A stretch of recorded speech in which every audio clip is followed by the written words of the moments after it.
राम राम, आदाब, सत श्री अकाल। आशा है कि आप अपनों का और अपना ध्यान रख रहे होंगे, ख्याल रख रहे होंगे, खुश होंगे।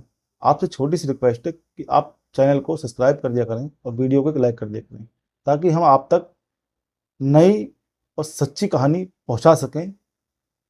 आज की जो सच्ची कहानी है वो एक मध्य प्रदेश का एक जगह है, छतरपुर। इसी छतरपुर में एक कॉलोनी है। इसी कॉलोनी में एक राजेंद्र कुशवाहा नाम का शख्स रहता था।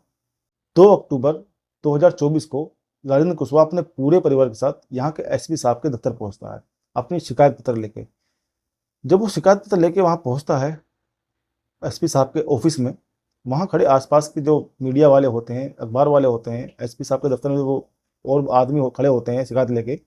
जब इसके बारे में सुनते हैं तो बड़ी हैरत में पड़ जाते हैं कि जो कानून एक महिला की सुरक्षा के लिए बने हैं, उसकी हिफाजत के लिए बने हुए हैं, उसी कानून का कितना दुरुपयोग महिलाएं कर रही हैं आज के टाइम में, और कितना उसका मिसयूज कर रही हैं।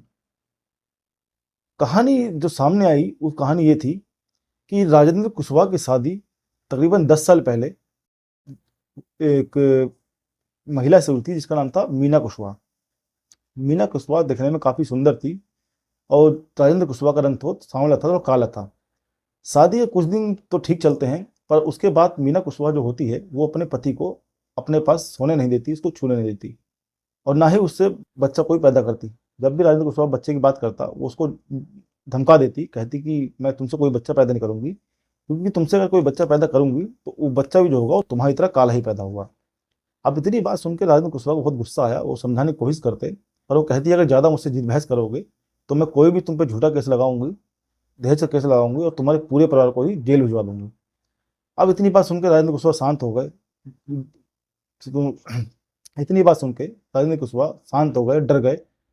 कुछ दिन और बीतते हैं, कुछ साल बीतते हैं, तो जो रीना इसका राजेंद्र कुशवाहा का छोटा भाई होता है वो काफ़ी देखने में खूबसूरत होता है। अब मीना कुशवाहा की जो नज़र होती है वो पड़ जाती है अपने देवर पे, और वो देवर से ही अब अपने इश्क लड़ा बैठती है, इश्क लड़ा बैठती है। अब इन दोनों में, देवर भाभी में ही अवैध संबंध बन जाते हैं। आए दिन जब भी ये संबंध बनाते और बेखौफ होकर बनाते, जब भी ससुराल वाले समझाने की कोशिश करते, सास ससुर समझाने की कोशिश करते, तो एक ही धमकी कि दहेज दहेज का केस लगाऊंगी, जहर खा लूंगी और तुम पूरे घर वालों को जेल भिजवा दूंगी। दिन बीतते रहे, घर वाले डर के मारे कुछ बोलते नहीं, कि ऐसा ना हो कि हम कुछ बोलें, कभी मारपीट कर दें या इसको भगाने की कोशिश करें तो ये हम पे दहेज का केस लगा के हम पूरे घर को जेल भिजवा देगी। महीने साल में बीतते गए, इस चीज़ को 10 साल हो गए। अब बीना चौधरी ने सॉरी अब बीना कुशवाहा ने अपने पति से बिल्कुल ही संबंध बनाना छोड़ दिए। जब भी उसकी संबंध बनाने की इच्छा होती, वो अपने देवर के साथ घर में ही संबंध बनाती, और बिल्कुल बेखौफ होकर बनाती। घर वाले आपत्ति करना बहुत चाहते थे पर कर नहीं पा रहे थे। आस पड़ोस के लोग भी सब जानते हुए शांत थे, क्योंकि सबको पता थी कि बीना कुशवाहा का जो स्वभाव है बहुत ही चिड़चिड़ा है और लड़ाकू किस्म का है। वो सोचते थे ऐसा ना हो कि हम कुछ बोलें तो बस चलिए घर वालों के साथ साथ हमें भी निपटवा दे और हमें भी जेल भिजवा दे। 10 साल इस चीज़ को बीत गए। मीना कुशवाहा ने कोई भी बच्चा अपने पति से नहीं किया, और अब उसको लगा कि अब बच्चा करने का टाइम है, और बच्चा वो करेगी तो अपने देवर से करेगी, क्योंकि उसका देवर जो है काफ़ी खूबसूरत है और बच्चा हो भी होगा, गोरा हुआ। इसके बाद दोनों देवर भाभी फैसला लेते हैं, और सितंबर के महीने में दोनों घर से रफू चक्कर हो जाते हैं, भाग जाते हैं। घर वाले परेशान होते हैं, रिश्तेदारी में आसपास पता करते हैं, पूरी शरण ढूंढते हैं, पर उनको कोई पता नहीं चलता है। इसके बाद फ़ोन करते हैं तो मीना कुशवाहा मैसेज करती है, बताती है, बोलती है कि अगर तुम लोगों ने ज़्यादा हमें परेशान किया तो मैं जहर खा लूँगी, सुसाइड करने की कोशिश करूँगी और तुम पूरे घर को जेल भिजवाऊँगी। जब हमारा मन होगा, जब हमारा दिल भर जाएगा, हम दोनों आ जाएंगे। जब मैं बच्चा हो जाएगा, थोड़ा पेट में आ जाएगा, तब मैं घर आऊँगी।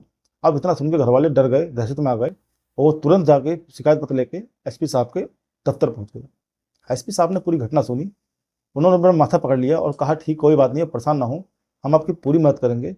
आप बेधड़क होकर घर जाइए, जो भी इस मामले की सच्चाई है हम सामने लाएंगे, और आप परेशान ना होइए, कोई भी आपको झूठे केस में नहीं फंसा पाएगा।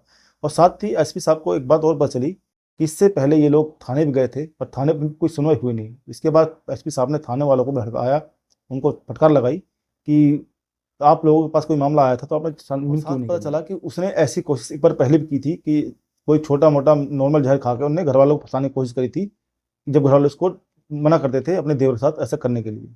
पूरी घटना की जब एसपी साहब के सामने आई तो एसपी साहब ने उनको पूरा दिलासा दिया और उनको वहाँ से भेज दिया। जिसने घटना सुनी उसने अपना माथा पकड़ लिया कि आजकल की कैसी कैसी औरतें हैं जो अपने स्वार्थ के लिए, महिलाओं के बनाए कानूनों के लिए, जो कानून बने हैं महिलाओं की सेफ्टी के लिए, उनकी सुरक्षा के लिए, उसका कितना मिसयूज कर रही हैं। आप ऐसी लोगों के बारे में क्या सोच रखते हैं, क्या सोचते हैं ऐसी घटनाओं के बारे में, प्लीज़ कमेंट बॉक्स में ज़रूर बताएं। अपना ध्यान रखें, अपना ख्याल रखें, सुरक्षित रहें। जय हिंद, वंदे मातरम।